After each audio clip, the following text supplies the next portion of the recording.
Indian cinema കണ്ട എക്കാലത്തെയും വലിയ താരറാണിയുടെ ജീവിതത്തിന് തിരശീല വീഴുകയായിരുന്നു ആ ബാത്ത് ടബിലെ വെള്ളത്തിൽ മുങ്ങി നിവർന്ന ആ ഒരു മരണം. വെറും ഒരു അപകടമരണമായിരുന്നു അതോ ആസൂത്രിത കൊലപാതകമോ? 2018 ഫെബ്രുവരി 24 സമയം പാതിരാത്രിയോടടുക്കുന്നു. ദുബായിലെ ആകാശഗോപുരങ്ങൾ വെളിച്ചത്തിൽ കുളിച്ചു നിൽക്കുമ്പോൾ ജുമൈറ എസ്റ്റിമേറ്റ് ടവേഴ്സിലെ 2201 നമ്പർ മുറിയിൽ ഇന്ത്യൻ സിനിമ കണ്ട എക്കാലത്തെയും വലിയ താരറാണിയുടെ ജീവിതത്തിന് തിരശ്ശീല വീഴുകയായിരുന്നു. ബാത്തബിലെ വെള്ളത്തിൽ മുങ്ങി നിവർന്ന ആ മരണം വെറുമൊരു അപകടമരണമോ അതോ ആസൂത്രിതമായുള്ള ഒരു കൊലപാതകമോ ആയിരുന്നു? ലോകം ഇന്നും ഉത്തരം തേടുന്ന ഒരു ചോദ്യം അവിടെ ജനിക്കുകയുണ്ടായി. ഈ ദുരന്തത്തിൻ്റെ കഥ തുടങ്ങുന്നത് അതിനും ദിവസങ്ങൾക്ക് മുൻപിലാണ്. ബോളിവുഡിലെ പ്രശസ്തമായ കപൂർ കുടുംബം ഒരൊറ്റ മനസ്സോടെ ദുബായിലേക്ക് പറക്കുന്നു.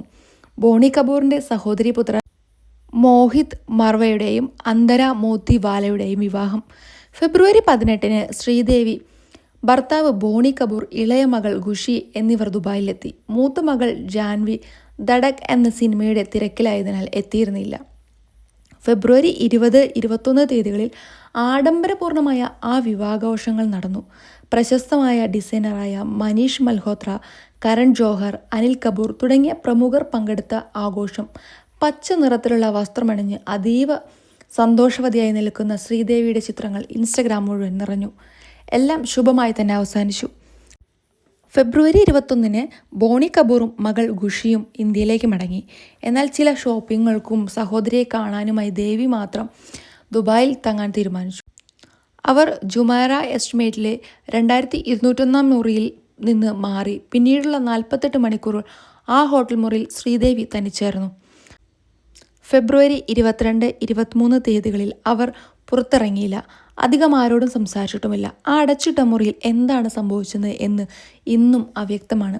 ഫെബ്രുവരി 24 ലക്നൌവിലായിരുന്ന ബോണി കപൂർ തൻ്റെ പ്രിയതമയ്ക്ക് ഒരു സർപ്രൈസ് നൽകാൻ തീരുമാനിക്കുന്നു. ആരെയും അറിയിക്കാതെ അദ്ദേഹം തിരികെ ദുബായിലേക്ക് വിമാനം കയറി.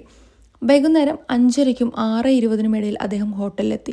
ഡ്യൂപ്ലിക്കേറ്റ് താക്കോൽ ഉപയോഗിച്ച് മുറി തുറന്നപ്പോൾ ശ്രീദേവി അത്ഭുതപ്പെട്ട്. അവർ പരസ്പരം കെട്ടിപ്പിടിക്കുകയും വിശേഷങ്ങൾ പങ്കുവയ്ക്കുകയും രാത്രി ഡിന്നറിന് പുറത്തു പോകാൻ തീരുമാനിക്കുകയും ചെയ്തു. ഫ്രഷായിട്ട് വരാമെന്ന് പറഞ്ഞ് ശ്രീദേവി കുളിമുറിയിലേക്ക് കയറി. സമയം കടന്നുപോയി. ബാത്റൂമിൽ നിന്ന് വെള്ളം വീഴുന്ന ശബ്ദം നിലച്ചു. 15 മിനിറ്റ് കഴിഞ്ഞു, അരമണിക്കൂർ കഴിഞ്ഞു, പിന്നീട് മണിക്കൂറുകൾ കഴിഞ്ഞു. ബോണി കപൂർ വാതിൽ തട്ടി വിളിച്ചു. മറുപടിയില്ല. ഒടുവിൽ സർവ്വശക്തിയുമെടുത്ത് അദ്ദേഹം ആ വാതിൽ തകർത്ത് അകത്ത് കണ്ട കാഴ്ച അദ്ദേഹത്തെ മരവിപ്പിച്ചു. ബാത്ത് ടബിൽ നിറയെ വെള്ളം, അതിൽ അനക്കമില്ലാതെ ശ്രീദേവി കിടക്കുന്നു.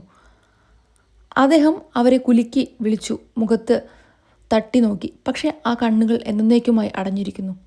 അദ്ദേഹം തൻ്റെ സുഹൃത്തിനെ വിളിച്ച് പിന്നീട് പോലീസിനെയും. എന്നാൽ അവിടെ സംഭവങ്ങളുടെ ഗതി മാറുകയാണ്. ബോണി കപൂർ പറഞ്ഞ കഥയും ഹോട്ടൽ ജീവനക്കാർ പറഞ്ഞതും തമ്മിൽ വലിയ വലിയ വൈരുദ്ധ്യങ്ങളുണ്ടായിരുന്നു. താൻ വാതിൽ തകർത്ത് അകത്ത് കയറി ഭാര്യയെ ബാത്ത് ടബിൽ മരിച്ച നിലയിൽ കണ്ടെത്തി എന്നാണ് ബോണി കപൂർ പോലീസിനോട് പറഞ്ഞത്.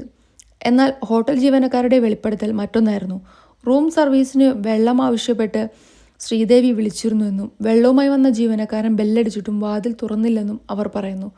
ഒടുവിൽ മാസ്റ്റർ കീ ഉപയോഗിച്ച് വാതിൽ തുറന്നപ്പോൾ ബാത്ത് ടബിലല്ല, മറിച്ച് ബാത്റൂമിൽ തറയിൽ കിടക്കുന്നതായിട്ടാണ് ശ്രീദേവിയെ കണ്ടതെന്ന് അവർ പറഞ്ഞു. അവർക്ക് ജീവനുണ്ടായിരുന്നെന്നും ഉടൻ ആശുപത്രിയിലേക്ക് മാറ്റാമെന്നുമാണ് ഇവരുടെ വാദം. ഏതാണ് സത്യം? എന്തിനാണ് ഈ വൈരുദ്ധ്യം? ദുരൂഹതകൾ അവിടെ അവസാനിച്ചില്ല. ദുബായ് പോലീസ് സ്റ്റേഷനിൽ എത്തിച്ച മൃതദേഹം പോസ്റ്റ്മോർട്ടത്തിന് വിധേയമാക്കി. റിപ്പോർട്ട് വന്നപ്പോൾ സംശയങ്ങൾ അതിൽ കൂടുതൽ വർദ്ധിച്ചു. അബദ്ധത്തിൽ വെള്ളത്തിൽ മുങ്ങിയുള്ള മരണം. അവരുടെ രക്തത്തിൽ മദ്യത്തിൻ്റെ അംശമുണ്ടായിരുന്നു. മദ്യലഹരിയിൽ ബാത്ത് ടബിൽ വീണ ശ്വാസകോശങ്ങളിൽ വെള്ളം കയറിയതാണ് മരണം സംഭവിച്ചതെന്നായിരുന്നു കണ്ടെത്തൽ. പക്ഷേ 5 അടി 7 ഇഞ്ച് ഉയരമുള്ള ശ്രീദേവി 5 അടി 1 ഇഞ്ച് മാത്രം നീളമുള്ള ബാത്ത് ടബിൽ എങ്ങനെ മുങ്ങി മരിക്കും? ആരെങ്കിലും ബലമായി മുക്കിപ്പിടിക്കുക അല്ലാതെ ഇത് സംഭവിക്കുമോ? മുൻ DGP ഋഷിരാജ് സിംഗ് ഫോറൻസിക് വിദഗ്ധർ ഡോക്ടർ ഉമാദത്തനുമായി നടത്തിയ സംഭാഷണത്തിൽ ഒരാൾ കാല് ബലമായി പിടിച്ചാൽ മാത്രമേ ഇങ്ങനെ മുങ്ങി മരിക്കൂ എന്ന് അഭിപ്രായപ്പെട്ടത് ഈ സംശയത്തിന് ആക്കം കൂട്ടി. മാത്രമല്ല, സംവിധായകൻ സുനിൽ സിംഗ് മറ്റൊരു ആരോപണം കൂടി ഉന്നയിച്ചു. ശ്രീദേവിയുടെ പേരിൽ 240 കോടി രൂപയുടെ ഇൻഷുറൻസ് പോളിസി ഉണ്ടായിരുന്നുവെന്നും അത് ലഭിക്കണമെങ്കിൽ മരണം ദുബായിൽ വെച്ചായിരിക്കണമെന്ന നിബന്ധന ഉണ്ടായിരുന്നുവെന്നും അദ്ദേഹം പറഞ്ഞു. ഒടുവിൽ നിയമക്കുരുക്കുകൾ അഴിക്കാൻ പ്രശസ്ത സാമൂഹ്യ പ്രവർത്തകൻ അഷ്റഫ് താമരശ്ശേരിയുടെ ഇടപെടൽ വേണ്ടിവന്നു. 5000-ലധികം മൃതദേഹങ്ങൾക്ക് കൂട്ടിയിരുന്ന അദ്ദേഹം ശ്രീദേവിയുടെ നടപടിക്രമങ്ങൾ വേഗത്തിലാക്കാൻ ഓടി നടന്നു. എബാമിംഗ് പൂർത്തിയാക്കി. എന്നാൽ അനിൽ അംബാനിയുടെ സ്വകാര്യ വിമാനത്തിൽ ഫെബ്രുവരി 27-ന് മൃതദേഹം മുംബൈയിലേക്ക് കൊണ്ടുവന്നു. ഫെബ്രുവരി 28-ന് മുംബൈയിൽ വെച്ച് ഔദ്യോഗിക ബഹുമതികളോടെ സംസ്കാരം നടന്നു. ജനലക്ഷങ്ങൾ തങ്ങളുടെ പ്രിയ താരത്തിന് വിട നൽകി.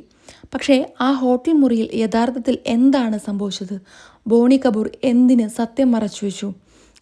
അങ്ങനെ ചെയ്തിട്ടുണ്ടെങ്കിൽ ഹോട്ടൽ ജീവനക്കാർ കണ്ടതാണോ സത്യം? അതോ ഇൻഷുറൻസ് തുകയ്ക്ക് വേണ്ടി ആസൂത്രിത കൊലപാതകമായിരുന്നോ ഇത്?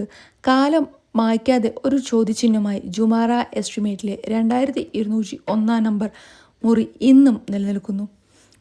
ഒരു കാര്യം മാത്രം സത്യമാണ്, ആ രാത്രിയോടെ ഇന്ത്യൻ സിനിമയുടെ വെള്ളിത്തിരയിലെ വിസ്മയം എന്നേക്കുമായി മാഞ്ഞുപോയി.